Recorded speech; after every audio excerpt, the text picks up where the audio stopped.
to another day of Vlogmas.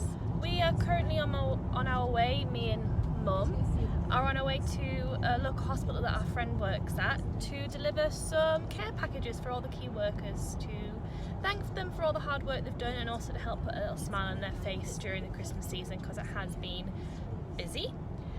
So yeah, we're on our way there.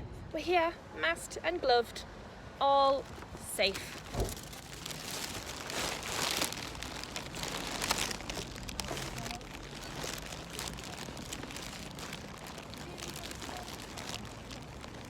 Hello, so we are back from giving our little care packages to the hospital, and I thought this would be a great time to try and make some origami hearts, so that if you also wanted to give a gift to someone and show them that you care, then you can make these. You could write them a little message, or they turn into little baskets, so you could put some little sweets in them and hand them out or hang them on the tree. I have already had 2 attempts at this. It's a lot trickier than I thought. So I'm giving it a final attempt, and I think I've learnt some tricks that will help us. So going back to the beginning, the first step is to cut your piece of paper into 3 parts, or cut it into thirds. Now my piece of paper is 15 centimetres by 15 centimetres. So what I'm doing is I'm going through, and every so often down my page I'm marking at 5 centimetres and 10 centimetres. This is so that I can make sure I get really even cuts.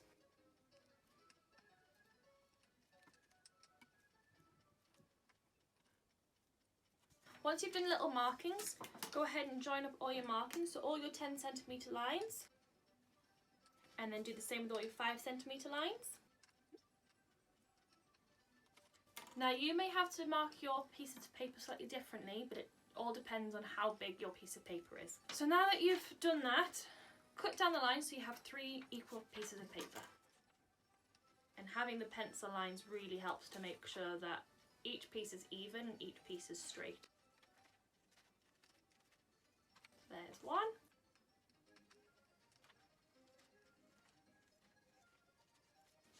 And there's 2. Now it is very difficult to cut straight lines and make sure that they are perfectly even. So what I do is see which 2 are the closest, and whichever one's the smallest out of all 3 of them, put that one to one side, we'll use it later. But the ones that are almost perfectly equal, keep these and we'll move on. So now you take the 2 rectangles that match the most closely and you fold them in half. So one half we're going to make red, or if you're using other colours you can use other colours, and then the other half we're going to make white.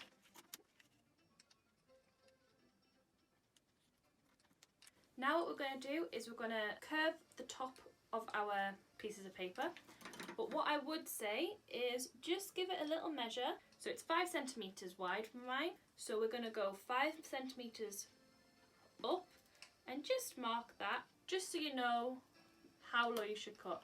I would say that you would start cutting your little arc at roughly the same point that that mark starts. Just like so, and do that for both pieces of paper.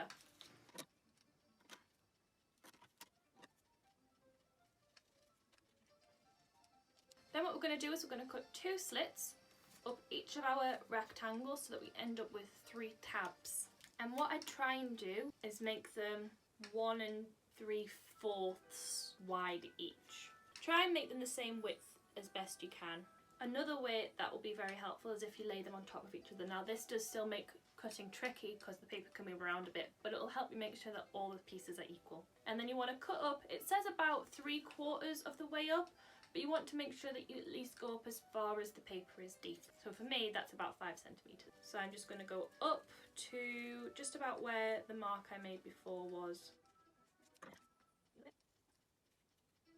So now we have 3 tabs on each of our pieces of paper. Now the next bit I've worked out is very fiddly, but we're just going to take it slow. So now I need to weave these tabs in and out of each other. So for the first one, the white's going to go inside the red tab, then the red's going to go inside the white, and then the white's going to go inside the red tab. And then we're going to alternate on the next one. So the red's going to go inside the white's going to go inside the red, and then the red's going to go inside of the white. And then once you're out the other side, just push it all up a little bit, because then the white's going to go inside the red, just like the first time. The red's going to go inside the white, and the white's going to go inside the red. And this is why you need to try and make sure that all the tabs are equally sized, otherwise it can get very difficult and it gets all a little bit squashed. So your heart will look like this, and it's already looking far better than my previous 2 attempts. Final step is to take the final third of your paper, and you're going to want to cut it in half, or just trim it to as small as you'd like it to be, because we're actually going to use it to hang our heart with. So what I'm going to do is I'm just going to fold it thirds so that it's red all the way around. And now you can do this a couple of different ways. So I have a glue stick, I also have some staples. Once you've got your heart and you've either trimmed or folded your final piece of paper, we're going to use it as a handle. So I think, let's try this glue stick first. This could be a very dead glue stick. What I'm going to do is just tuck it between the first 2 layers as well. Just a little bit. Try and hide it as best as I can. And then I'm going to put some glue on the other end. And again, just stick it in here, hiding it as best as we can. Press that down to make sure it sticks, and we'll put the glue stick's lid back on. And then once that's stuck together, you have your little basket that you can put sweet treats in. I could put in a candle or a piece of chocolate. What else do I have? I could put in a bauble. Totally up to you. And then you could also write, let's find a nice pen. You could also write a little message. So I'm going to write, Merry Christmas 2020, love, Rachel. So there you go. That is how you make an origami heart basket hanging decoration. And I hope that you have fun making one yourself. And I will see you tomorrow for tomorrow's video. Bye!